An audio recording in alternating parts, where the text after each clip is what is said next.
What's up, guys? It's me, your boy, Ryan Monson, the host of the Classic Buffalo podcast, the podcast that interviews everyday people's stories on literally whatever they want to talk about.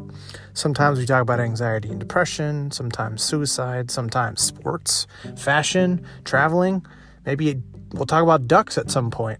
I don't know. If you have a story on ducks, reach out to me. I'm just making something up. But we talk about anything on this podcast. And this week, we're talking to a professional dancer, someone who dances for a professional sports team.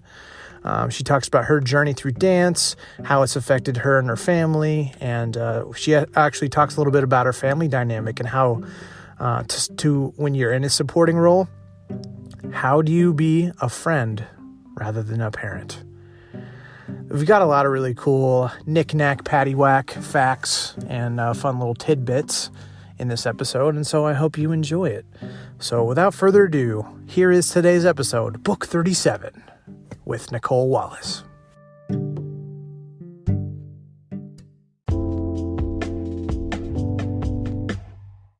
What's going on, Nicole? How are you this wonderful, snowy, I don't know what today. Today's Tuesday. How are you? Hi, good morning. I'm good. How are you? Good. It's I'm trying to stay off the roads. It's a little sketchy. Yeah, I'm staying inside all day until I have my game tonight. So yeah, I tried to drive yesterday and I had a heart attack. Definitely staying inside today. I legit almost hit somebody. Like, if they didn't like go forward, I couldn't stop. Like I was able to like swerve out at the last minute, but it was basically I was just like, oh, are you kidding me? Like, I'm gonna really like slowly hit this dude. I mean, it's scary. People kind of always make fun of people in Indiana not knowing how to drive in the winter, but that's definitely me. I'm definitely the grandma on the road, but you'll never see me on the side of the road. I guess it's better to be safe than sorry, like deal with a honking person than to actually get in a wreck. You can get mad all you want, but I'm not going to be the one on the side of the road. Well, it's funny because, so I was turning it into a Goodwill, and then as I was leaving, there was a car in the bank, like right a little bit farther, like from where I was at. I'm like, oh my God. So you are into dancing, is that right? Yeah, I was very, very fortunate to have a mother put me in dance when I was about 4 years old. Wow. And she had to put me in dance. There was no option. There was no choice because we went to, I forget which team it was. I think it was up in Fort Wayne, maybe the Fury. But the dancers were out dancing on the court, and I actually decided to run out there about as soon as I could walk. I think I was only 2 or 3. Like, as soon as I could walk, I ran out there and I started dancing with them. And my mom was so scared. She thought I was going to get, trampled over by these dancers. They kind of just danced around me and I did my little thing and I did my kicks with them. And then I came back and sat down just like I was supposed to be out there. And so it's really awesome that it's come full circle. And then that's what I'm doing today as a professional dancer. And working with the Pacers has been great. So. Wow. So what is it about dancing that like really, because I'm sure that's what you love. That's what you're passionate about, right? Not to be dramatic, but I feel like dance has saved my life because I feel like it's really shaped me into the person who I am today. I've tried every single sport. My mom was really great about making me involved, making sure I had something that I was passionate about and choosing what I wanted to do. So, I mean, I played softball, I was a cheerleader, I played tennis, I swam, I ran track, like I did the full 9. And I was always compelled to dance. So I was always choosing dance over all these others. And slowly, after I was in high school, I ended up quitting cheer and softball and all the other things just to focus on dance. I ended up joining 2 dance teams. And the reason why I did that is because I thought originally when I was younger, it's a great way to not only be active, which was very important to me because I was very athletic, but to also have an artistic side. And I didn't really realize how creative I am as a person when I was younger, but now It's kind of obvious today, but I think I really just needed that. And it really fits who I am, being active and creative at the same time. And I can just go to the studio and dance, and I can just let my heart out, whether it's out of anger or out of happiness or out of sadness. I can just let it out, and it feels so good. And then it also turns into a beautiful piece of art. So it's been really great. It's something that has kept me busy and out of trouble, which is really important for everyone. And it's allowed me to really brand myself as a person too. What makes you so passionate about podcasts? Well, I'm really passionate about mental health. Oh yeah, that's awesome. So, and I feel like the goal is to share people's stories, so that way you can get used to, sharing your story, because some people don't realize they have one. Idea is that there's someone who's 6 months behind you, a couple years, someone who's at the same stage, someone who, when you share your story of dance or your story of whatever, they're like, oh, like if she can do it, I can do it. Or this is how she overcame anxiety of, getting through watching people actually, or have people watch me dance, Yeah. or here's how this, or, oh my gosh, I'm not alone. I'm not the only one who is actually, has stage fright, but I still do it because I love dancing. As the sharer, you get to build your confidence, but at the same time, you get to encourage those who are kind of in a similar, state as you. And I think that's another great thing about dance, is it's something where no matter what's going on, like if you're having a bad mental health day, it's always there for you. Like when I was in high school, I had a horrible, horrible, horrible boyfriend. And I just remember we broke up finally. And I went to dance nationals and kind of just let out all my anger. I ended up winning that dance nationals with my solo. And it just felt so good to be able to say, like, I could take this toxic person out of my life, use that fuel and energy to do something good for myself, rather than just kind of like sit around and be upset. Okay, kind of get a little bit specific if you can for me. Like, Yeah. were there like teams like growing up? Like, was it like the Indiana All-Stars and it's like you had to try out and that's like the Indianapolis team? Or like talk about like where you actually, because I think you're from here too, but kind of like like talk about how that logistically worked, and like did you travel and stuff like that? Originally, my mom just put me in recreational classes.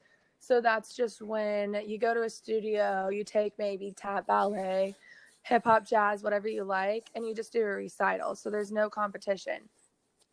So I did that in Fort Wayne, a little bit in Center Grove, because I moved around Indiana. I was in the Nutcracker, and then I start going to Avon, and I see my friend Alyssa dance at her school talent show, and I'm like, I want to do what she does. Like, she is really good. How is she that good of a dancer? And she was dancing at Innovations, which is now Infinity Dance Academy. And so I started taking classes there, and I ended up dancing there until I was 19. So what we did at Infinity was we competed in Indiana. We competed a couple times in Ohio, and then we would go to nationals. So a lot of times we'd have nationals in St. Louis, Kansas, Oklahoma. One time we went to Virginia Beach. That was really fun.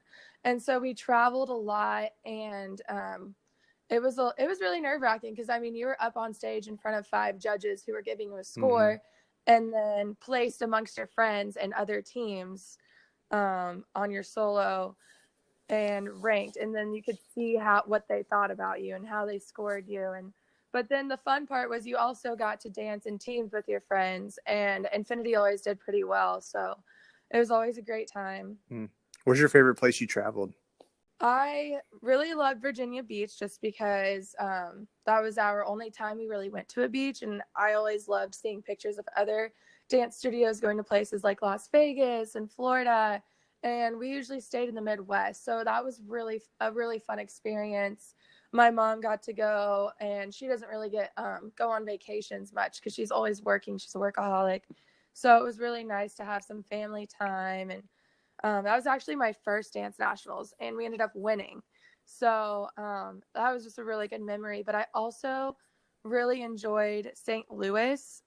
We went there a lot, but they have St. Charleston Old Historic District, and I don't know if you've ever been there. Mm-mm. It is so cool. I love historic districts. I love like exploring and finding new places, and that place has bricks as roads. Whoa. And yeah, they have all these cute little shops on the side. They have the best ice cream shop ever, bookstores. So cute. I love it there. 5 stars? 5 stars, 10 out of 10. My parents couldn't come with me to nationals, so that's why like Virginia Beach was really special. But there were only a couple of nationals that they came with me for money reasons. Mm-hmm.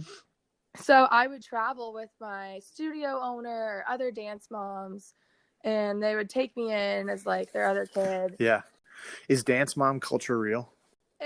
Yes, it is real. I think it's different at every studio, and the owner of the studio needs to be, I believe, like clear on what she wants the culture of the studio to be like. So if you have caddy moms, because there are caddy dance moms, like I think it's you as an owner to, I know it's hard, but that's your job to like step up and make sure that's not happening. Thankfully, where I grew up, there was probably drama, but I never heard of any with the dance moms, and they were always so nice to me. They kind of took me in as their second child because, I mean, I was going to these nationals halfway across the country by myself. And so, yeah, the culture of dance moms there was awesome because, I mean, they were just taking me in, you know, and I even called one of them my second mom. So what's your family like? So I have the mom, the dad. They're divorced. My dad lives in Orlando, Florida. He owns Custom Fundraising Solutions down there. It's a franchise that he started, and I'm really proud of him because he's always wanted to live in Florida, and he's owning his own business and doing well down there. My mom is actually up here in Fishers. She's a hand therapist. She's awesome. Wow. So if you ever need hand therapy, hit me up. And then I have an older brother. He lives all the way in Evansville. He has 2 kids and a wife. Wow. His kids are the cutest kids I've ever seen. They can't compete. Like, no one can compete. They're so cute. Did you guys grow up together? We did grow up together. It was just he would go to his dad's every other holiday, and he would see his dad like every other weekend or so. And it was weird because he called my dad. Wow. And everyone called me his sister. So it was like we were an actual family, but then he would just like leave for a couple days. I'd be like, "Where's Ryan?" "Oh, he's with his dad." And I was just like, okay, like I just didn't really understand that wasn't normal. Right. So when I got older and I realized he was my half brother, it made more sense. But I was kind of in shock. But he's great. I also have a younger sister. Her name's Jenna, and she's still in high school. She's actually a model. Dang. Yeah, she's super tall. I think she's 5'10", almost 5'11". Whoa. Long blonde hair. So are you like protective as an older sister? I am, and everyone keeps telling me that I need to calm down and be a friend to her and not a parent. I mean, it's hard when your parents are divorced. Yeah. And my parents, no offense, mom and dad, but they're a little older. They're getting in their later 50s, and my sister's still only 17. Oh, yeah. And, yeah, especially going to college only 30 minutes away from where she lives, it's nice to, like, pop in, check how she's doing. And I think because she was never really involved in anything, she never really stuck with dance. She tried volleyball, didn't stick with that. Rugby, she tried everything. I think that she didn't really have something to kind of connect with and keep her busy. Yeah. So it was giving her a hard time, and I was always really worried about it. And I would get on her case, and she would resent me for it. So I've had to really try to just like be her friend and a sister and not her mom, and like leave that to my mom. Dang, that's kind of hard. Yeah, because it's sort of like you're the one that can kind of relate the most a little bit. Yeah, exactly. But I mean, I really focus on just being a sister, and I'm really proud of her because she is getting involved in modeling and she seems very committed. So I think that's great for Yeah, her. how's that been, like, kind of watching her grow through that? I mean, I'm just so proud because I'm just glad she's found something she's passionate about. So that was the first thing. I was really kind of shocked. I mean, I wasn't shocked because she looks like a model, but I didn't know she was doing it. And then one day she just came home and she was like, "Yeah, I'm a model now." And so it was kind of funny. But she's been working on her movements. I kind of got to watch her do trial and error and like learn from her failures already because she was supposed to walk in Midwest Fashion Week here in Indiana. I was so excited. I even posted on my Instagram, and I felt really bad because they ended up cutting her because her walk wasn't good enough. No. And so everyone was coming up to me at Midwest Fashion Week asking, "Where's your sister? Where's your sister?" And I was like, yeah, about that. She told me that she practiced her walk, and that's what I was worried about. So I'm just glad that she actually took time to practice. I mean, she just became a model like 2 weeks before Midwest Fashion Week even happened. Oh, okay. So, I mean, it makes sense because she's new and she has a lot of room to grow. And yeah, she's been getting a lot of photo shoots done, and I think it's been helping her improve. And she's really nervous because she's new. She's like, everyone else's pictures look so good. I'm like, well, you're learning. You got to keep taking them in order to get better. And Yeah. so I think it's good for her because it's a whole learning process.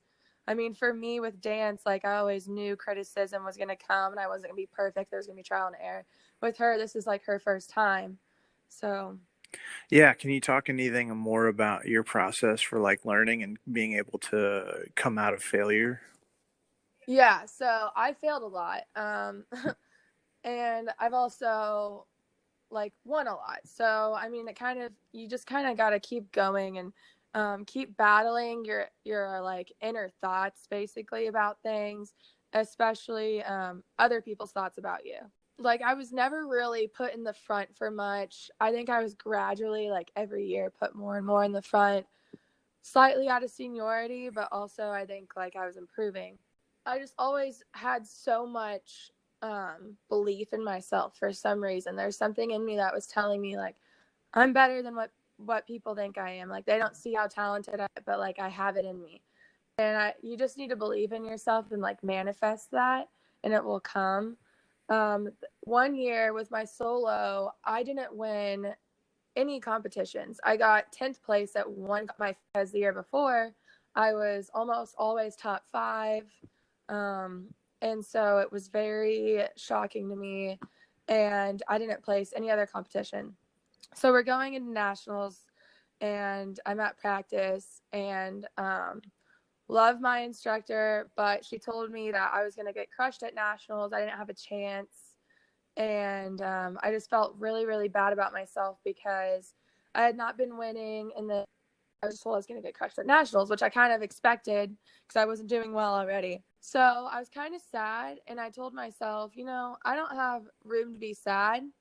I was already going through hard times. And I just used this anger against my ex, my instructor, people who didn't see my worth because I felt it within me.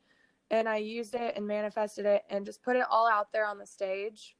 And that's when I ended up winning nationals. So a whole year without winning.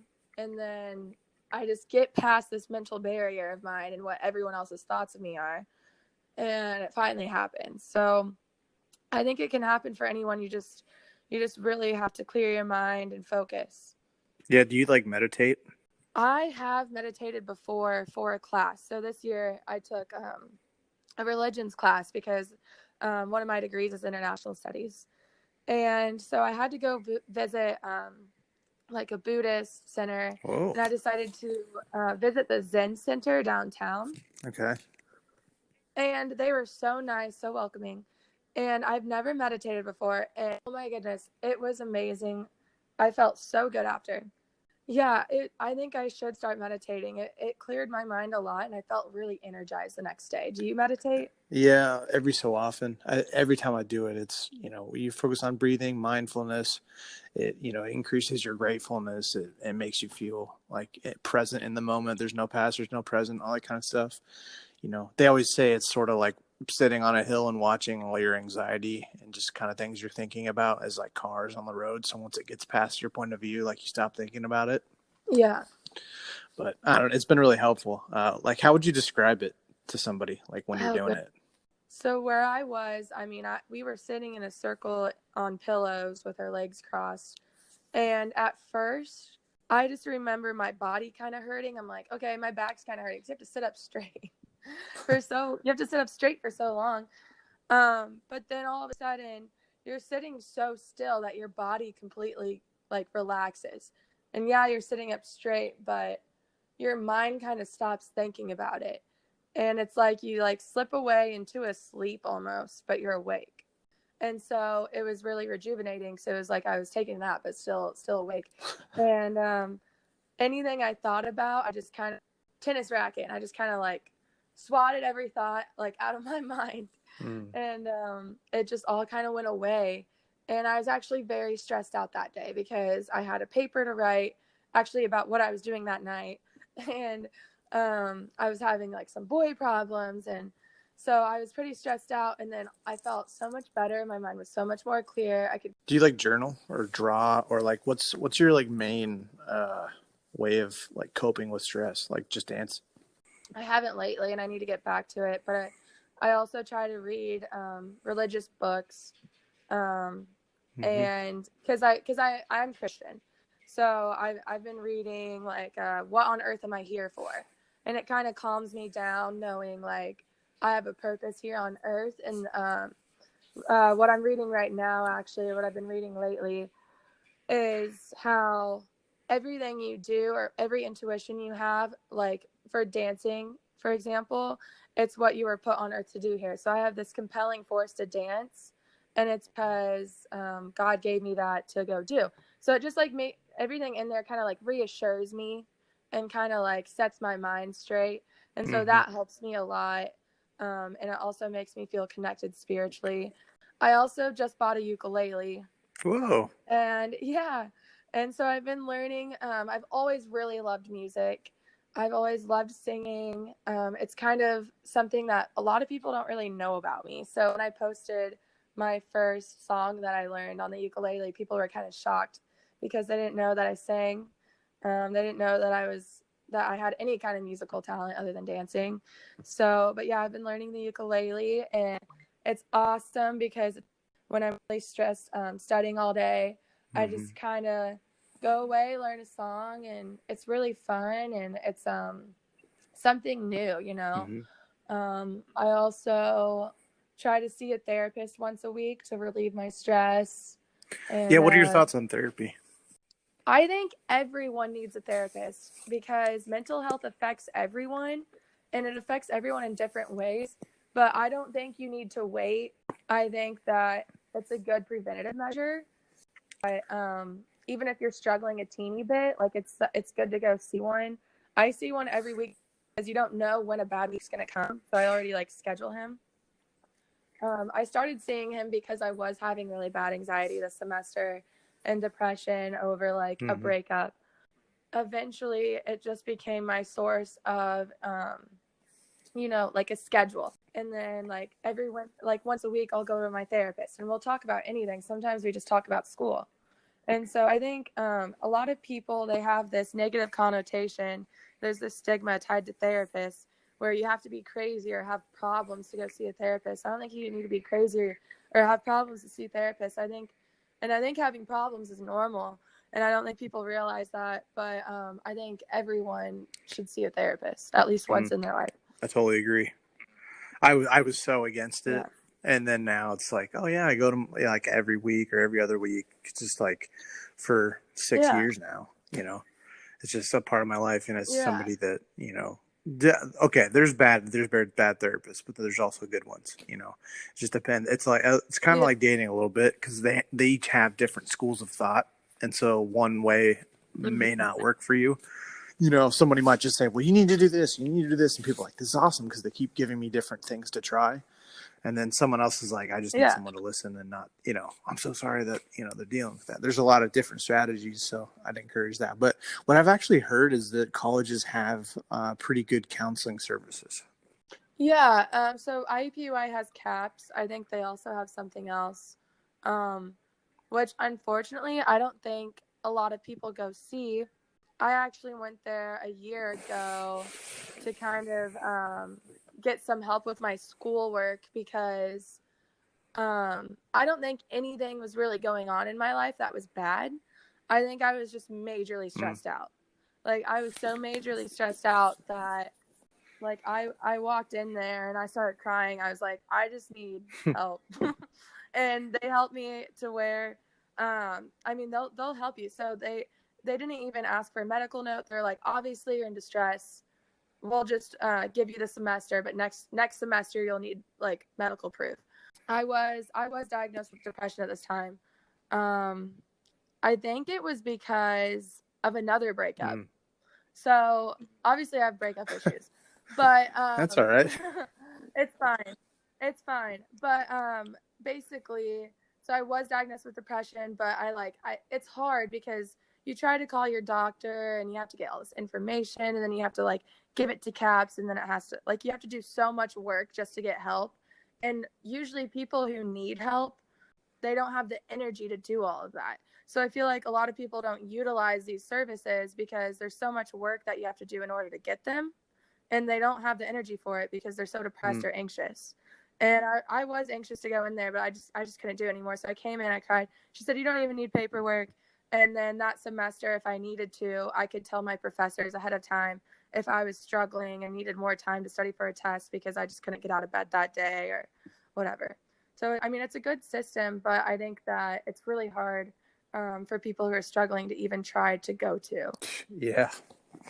When was like the first time you like had anxiety or like depression where you're like, oh, I don't feel sad for one day, but like multiple days, or I'm like kind of shaky all the time, or I'm anxious or whatever? Like, when was your first experience? And if you can kind of go into any detail as to, you know, what your journey's been like.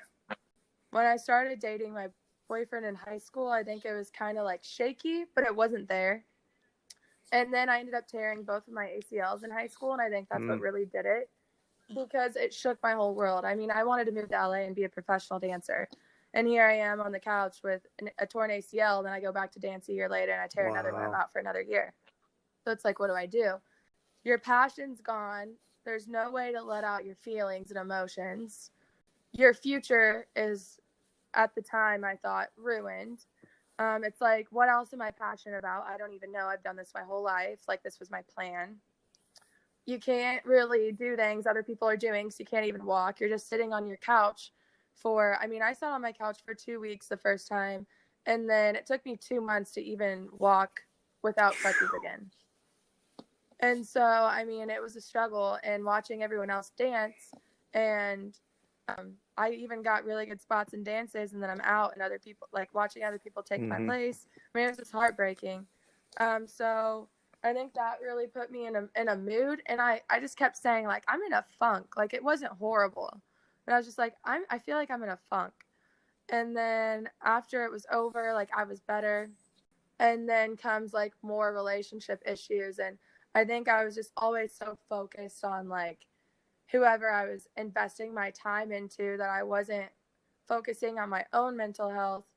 And so there was just a point where I was dating this guy in college, and it was like every day I was thinking about like what he had done in the past and like thinking about it rather than just breaking up with him or like trying to get help.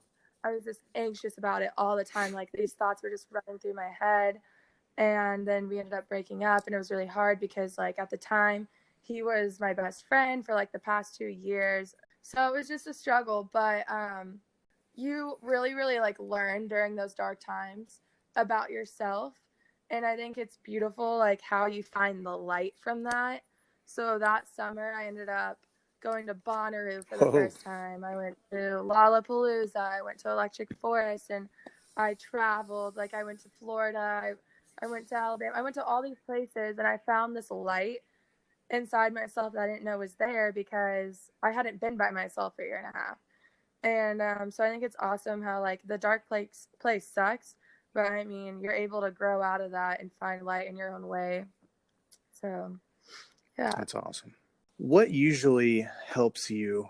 Like, what's your love language? I think quality time is great, and I think that like, it's very important to, because I know there's some people who don't even like hug their girlfriends because they have like past issues and stuff. So I think that's really important to like be able to, like, I don't know how to say this in not a weird way. Yeah. Not like physically touch, but like cuddle or like show affection physically. But also acts of service is a huge one for me, because I think it shows respect and it's what I do for other people. So like, if I go home to visit my mom, like, before I leave, I'll try to like do her dishes that are set out because I know she's busy. Same if I'm at like a boyfriend's house, like I'll do their dishes. I'll clean for them. I'll clean my house for my roommate, so when she comes home, it's all clean. Like, that's what I do. That's active service. And Yeah. and I think when people do it for me, it's like, oh my goodness, thank you. Like, they bring me a coffee, or even if they Venmo me a few dollars to get a coffee, like, it shows that they went out of their way to do something for me and that they thought of me. And I think, that's probably what mine is. I usually we end up practicing our own love language on other people, which leads to can lead to frustration in relationships, because there's words of affirmation and you're practicing your own love language, which is why communication in relationships is so important. Especially for me, it was finding out physical touch was one, once I started getting a lot of it, and then I didn't get any of it. And then I was like, oh, I really miss that. Like, that's when you kind of realize, once you have a lot of it, and then, or like, you don't know you loved it until it's gone, kind of thing. But you kind of answered my second question, because I was going to be like, what do you do for other people? But it sounds like when they're having a tough time, you try and do kind of that for them. Yeah, so that they're a little less stressed. Shows that I'm like thinking about them. Yeah. So when did you start like blogging? So I started blogging actually a while ago. I need to get back on that, honestly. And I've been coming up with all these ideas, but I've been so busy with school. I started blogging when I was a freshman in college, and it was a fashion blog. And then I just realized, like, this is not what I want. I was being too strict on it and making it what I thought other people wanted to see. So I scratched it, and I was just waiting to kind of like get an idea of what I wanted. And this summer I had a lot of time, so I sat down and I started writing about what I know. So I started writing about dance, and everyone was asking me questions like, how do you audition for this team you're on? How do you make an NBA team? And so many people were asking me, I thought I might as well just write about it. I have, you don't want everyone to know your secrets, kind of, but also you might, like, it's kind of good to show people that you are knowledgeable, so that way you can like build on that and market yourself. And someday, I can have like, a well-known blog or business or something. People will know who I am, and trust me. So I just started writing about things you can do to audition for this NBA team. And so many people read it, actually. And I think it was really helpful. The only thing is, it's kind of risky, because like, you're giving people your secrets that you're actually competing for a spot on the team. And it's almost kind of unfair, because it's like, I have all this knowledge from doing it for years, and they just from experience, and like, they don't know because they don't have the experience. But I mean, I think reading a blog helps you to know what experience you need, but it doesn't necessarily give you the experience. Like, it doesn't give you that it doesn't give you that niche, I guess. It's just telling you what you need to do. So I guess that's the difference there. I wrote another blog post about what you do if you don't make the team, which I think is very important, because that can have a lot of side effects on your mental health. Because, I mean, that happened to me. I didn't make the team the first year I auditioned. So I had to really like kick myself in the butt and just make sure I was focused the next year, fix what I was told to work on, and stay confident in myself. And yeah, just keep going. Yeah, that's good. How would you like answer the question, like, what are you passionate about? My go-to answer is dance. Mm-hmm. But I guess if I were to be more specific, it would just be art in general, because I'm really drawn to anything that's creative. So whether it's movies or modeling, photography, music, I feel like I've kind of dabbled in all of it. And so even though, yeah, it's mainly dancing for me, it's really anything artistic and creative, because it really like lets that side out of me. Yeah, that's good. Yeah. Who are some like inspiring women in your life, either like directly, like mom, your sister, or like, Miley Cyrus, or like the Jabberwockies, somebody who's like a celebrity? Like, do you have people that like you watch like a lot, either on YouTube or just like you just like to see what they're doing, like catch up and stuff? So thankfully I'm surrounded by like millions of role models, because everyone on my team is a role model to me. I look at them in every single way and I see what I like about them, and I respect it and also try to be more like that. Um, Growing up in my dance studio, I mean, my instructors and my studio owner are great role models. Even like my mom, of course, she's gone through a hard time. She's really taken care of us. And my mom struggles with mental health, but yet she's there, and like she is an angel. She's one of the sweetest people ever. She's a boss at what she does at work. I respect that as well. There's so many, the pageant girls in the pageant system that I do through Miss America. They're all so amazing. Like they have a crown for a reason. They're all super involved in their communities. They're all super talented, because talent is a huge portion of Miss America. They're all so nice. Like you go into Miss Indiana week thinking that these girls are going to tear your head off, and they really become your sisters. Like not one mean thing was said. Everyone was so kind. Everyone's so supportive. And I think that it was amazing that these girls can come somewhere to compete with 30 other women and still be so nice to everyone, because they're so confident in themselves, and also just like be so talented and want to give more to the world. So like definitely people in the Miss America system are my role models. Cheerleaders from other teams, Sammy from the Colts from the past few years, and I mean she's amazing. She's done pageants and cheer, and like she's always so out there in the community and is really good about putting herself out there. There's like bloggers that I look up to. I mean, really, if you're a woman, like I look up to you. It doesn't really matter if you're doing something with your life. I look at every single woman and I see what I like about them, and I notice it. Like there's not one girl on my Instagram timeline that I scroll past that I don't notice something like great about that I want to try to like do myself. So if I'm like, let's picture I'm kind of you, but maybe 5 years younger, a year behind you, something like that. What's your advice to someone who wants to get into dance or pursue their passion in general, but they're maybe afraid of public, viewing their work, or like failing? Like what's some advice you would give to the person who's afraid to pursue their passion?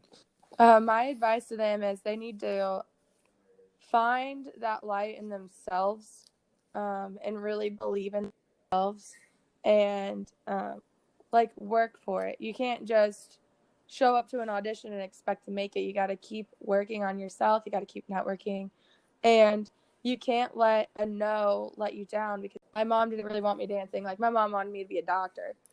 Listen to them, but also listen to your own heart, and keep going. I think everyone has a different path.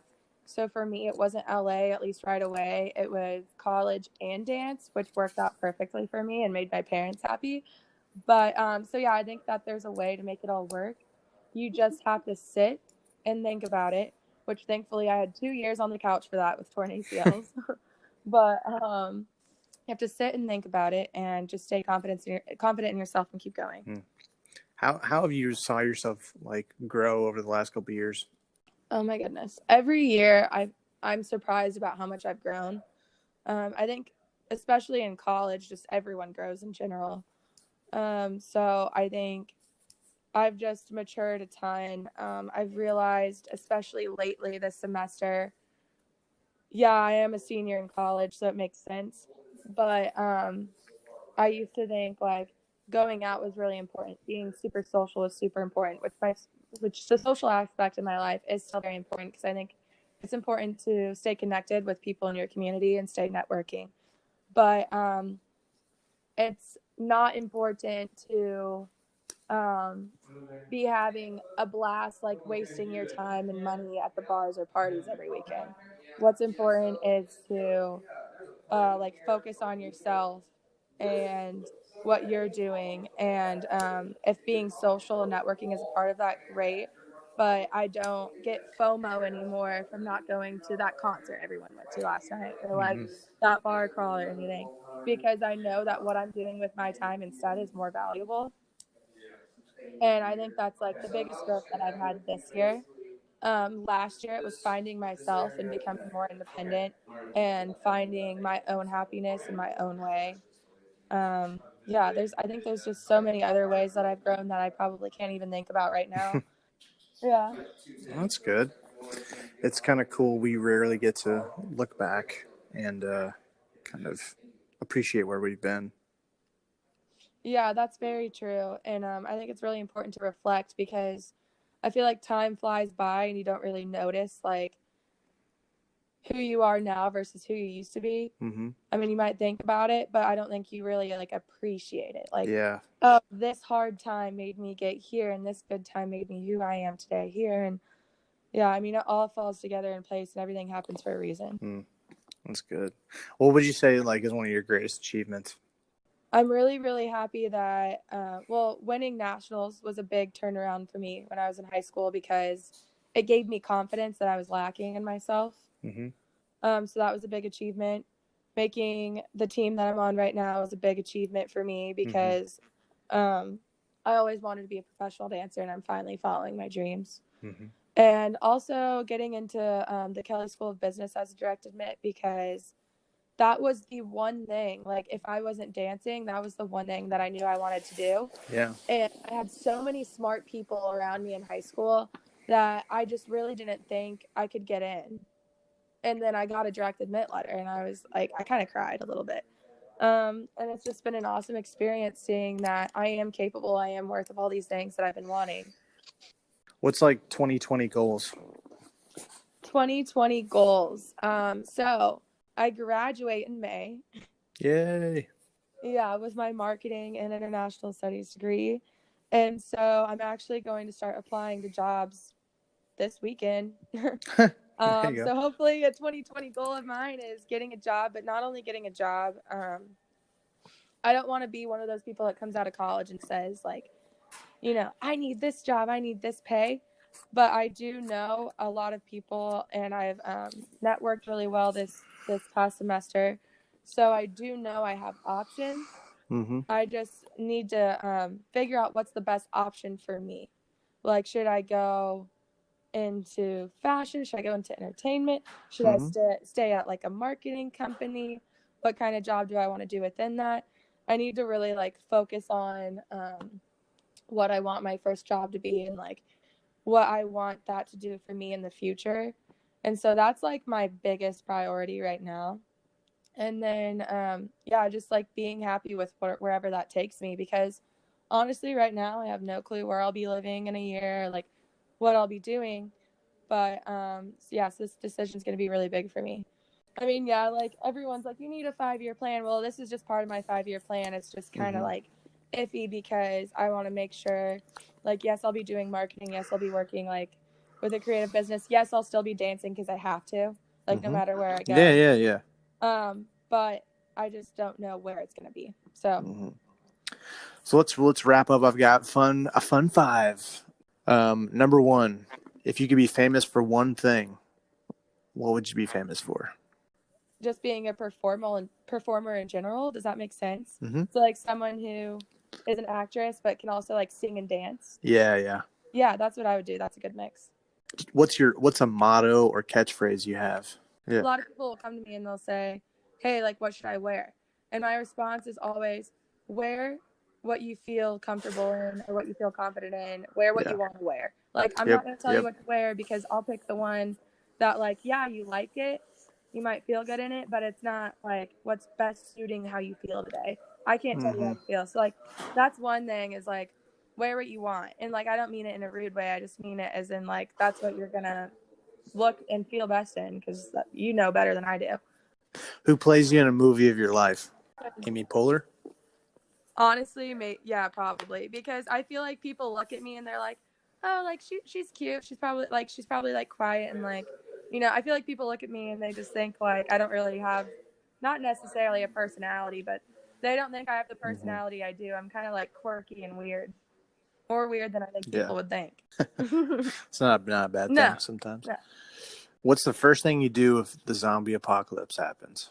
Oh, I'm running to the store. I'm grabbing all the food I can because I love my food and I'm not going to run out there because you always see like in those scenes, people trying to like go ration out food at stores and then a zombie is staring at them down the hall.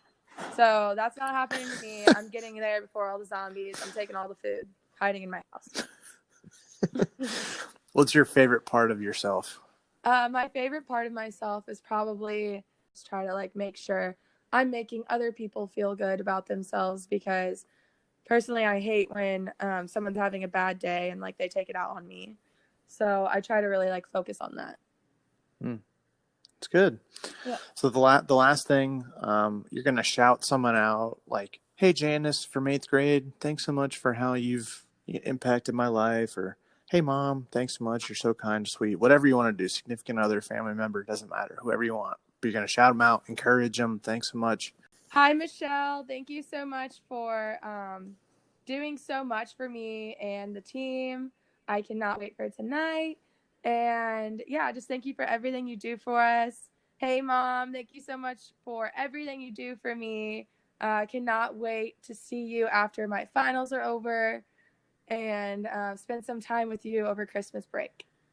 Okay, follow me on Instagram at Nicole, NICOLE _Wallace, WALLACE _dance. Boom. Yeah. Well, hey, thanks so much for joining me. You killed it. And it means a lot for you to kind of hop on and support what I'm doing just to help with the mental health initiative and for you to kind of be a little bit vulnerable for your, passion for dance and your struggles and stuff and how you've overcome them. Yeah, mental health is really important. I actually kind of left this out, but it's actually my platform for pageants. So I support. There you go. Yeah. Sweet. Well, hey, I will talk to you soon, okay? Okay. Great talking to you. Bye. Bye.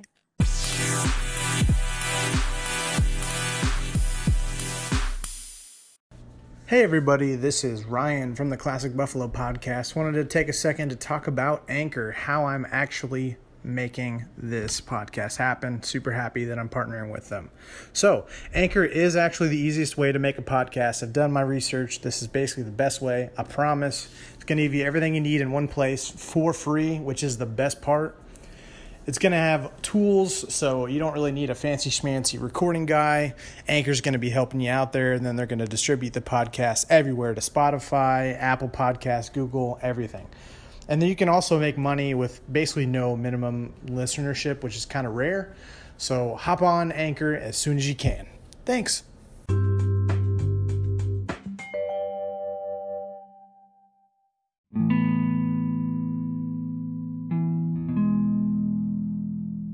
So I just got done talking with the wonderful Nicole. Shout out to you. It means a lot for you to join on the podcast. And now it's time for me to talk about you and thoughts that I had on the episode. You're a wonderful person. I'm super excited to see where you go with dancing. I know you're kind of happy where you're at, but I also know how stressful graduating college can be. And for me, it was really tough finding a job, and, I landed where I landed, but, it was only temporary, and now I'm kind of where I'm at. But, you're a good enough person and talented enough that I know you'll land on your feet, if not, in dance, but in marketing, just because you're good with people. So I'm excited for you to graduate in May. So yay, because graduating college is actually a little bit bigger of a deal than you think sometimes, especially for me. I was the only one in my family to graduate college. So that was a huge deal. So be proud of yourself for that. Not a small accomplishment. And with dancing, it just was really cool to see her talk about kind of going through resiliency. And even if other people just said, you're going to fail for whatever reason, and I don't know if this is just a personality trait, because I probably don't have it, but just kind of how even if people say you're going to fail, even if maybe even yourself says you can fail, you still say, there's something inside of you that says, I can do this. There is more. I am talented. I am good enough. And maybe that just speaks to human nature, that we do have these voices of positivity, and maybe the negative ones aren't our own. Maybe that's a plot twist. So super proud of her for being able to just push through the negativity, whether it was her own voice or other people saying you're not good enough, you're not going to succeed, and even past injury, just like Madeline a couple episodes back, and her being injured and then coming back full force. That was really cool to see. And knowing, it was so interesting just to hear Nicole talk about how her outlet was gone, for anger or for depression and anxiety, and you're just kind of just sitting with it. And sometimes, especially what I've heard in therapy, is sitting with it can be sometimes the best thing you can do in therapy. And it's super cool for her to shout out counseling. I do definitely recommend it. I have a strong belief and advocate for counseling if you can afford it. A lot of times if you're in a college age group, you can do it pretty cheap, if not for free. They provide it. So please look into that. CAPS. I don't know if that's an IUPUI specific program or not, but see if there's any local programs. I know sometimes churches will also provide pretty cheap, if not free, counseling as well. Counseling is a preventative measure. Also, couples who go to group counseling aren't necessarily on the road to divorce, but it doesn't hurt. Same thing with premarital counseling. That's always a good thing, just to kind of hash some things out. So definite advocate for therapy, and so I appreciate her kind of shouting it out. And it's not all terrible that some people would say it is. So if you can afford it or can find a counselor, I would recommend it. It's definitely been one of the best parts of my life, just being as a support and a tool in my tool belt against anxiety and depression. Yeah, that's pretty much all I got. I just was super pumped to have her on. I've known her for a little bit, and she's kind of a who's who of indie, just working hard, and an up-and-comer, work hard, nice individual, and those are my people. So I really hope you enjoyed today's episode. If you'd like to be on one, if you want to talk about ducks, like I said, let's talk about ducks. I want a duck person now. I'm kind of invested. Maybe you don't know anything about ducks. We'll just we'll pick a random person and then be like, all right, you do some research on ducks. I'm going to do some research on ducks. But this is a podcast about whatever you want to talk about. We're about interviewing people on their passions and their dreams. There's some things they've gone through, as you can see, hopefully in today's episode, things that Nicole went through, still going through. We want this to be an experience for you to, even if it's raw, for it to be comforting and to be in a safe space. So, feel free to get on and talk about some super deep stuff, or just let's talk about what you're trying to do in this world. So whatever works for me. But if you'd like to be on an episode or know someone who might be good for an episode, please DM me on Instagram at Classic Buffalo. And we should be back for another episode on Monday. So until then, I'll talk to you later. Bye.